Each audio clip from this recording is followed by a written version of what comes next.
On March 21, 2020, Canada and the US closed their shared land border to all tourism and non-essential travel. This is when Canada had just over 1,000 cases of the novel coronavirus, and the US, which has a population more than 8 times greater than Canada's, had just surpassed 25,000. But the outbreak in the US went way beyond this. It became the new epicenter of the pandemic, with New York State alone having 9 times as many cases as Canada. Fast forward to June. Canada's daily cases have dipped to about 350. In the US, cases had fallen, but are now rising again to about 35,000 daily. And the States has become the country with the highest number of cases at more than 2 million. If you look at how we've been hit badly. We are now seeing a disturbing surge of infections. My big worry with opening up the border, especially if it were to occur too soon, is that the Americans are in fact seeing a resurgence of cases still associated with that first wave. And so that poses a particular danger to Canada, because we would be allowing people into Canada who were coming from a country where the virus is not under good control. And those new cases certainly have a great potential to reintroduce the virus to us and then cause a second wave here in Canada.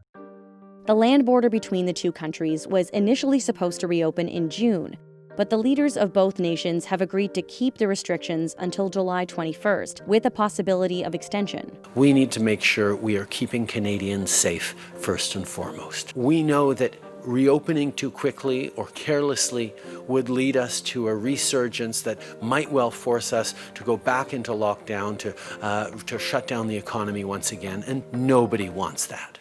Before the US was the epicenter of the pandemic, it was China. And scientists have looked at how Australia's early travel ban on China helped contain the spread of the virus. Australia closed its borders to travelers from China on February 1st, and the study suggested that the country had only 14% of the infections it would have faced if the border had stayed open. US President Donald Trump had banned many Europeans from entering the States, and now American travelers will be barred from the EU, at least during the pandemic.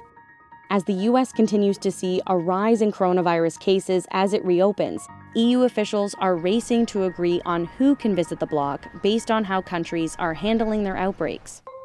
Here's the fine print on travel between the US and Canada right now. According to American federal regulations, if you're entering the States by land, it's essential travel only.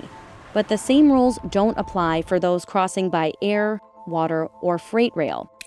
The only Americans allowed into Canada as of June are immediate family members of citizens or permanent residents, and they have to self-isolate for 14 days.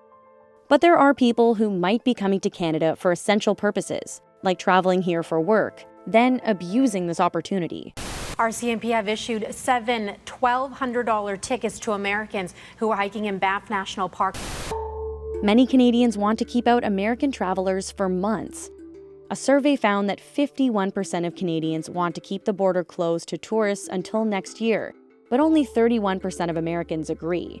You see what's happening down in the States. I don't want to be those states. We should maintain the border closures through the summer.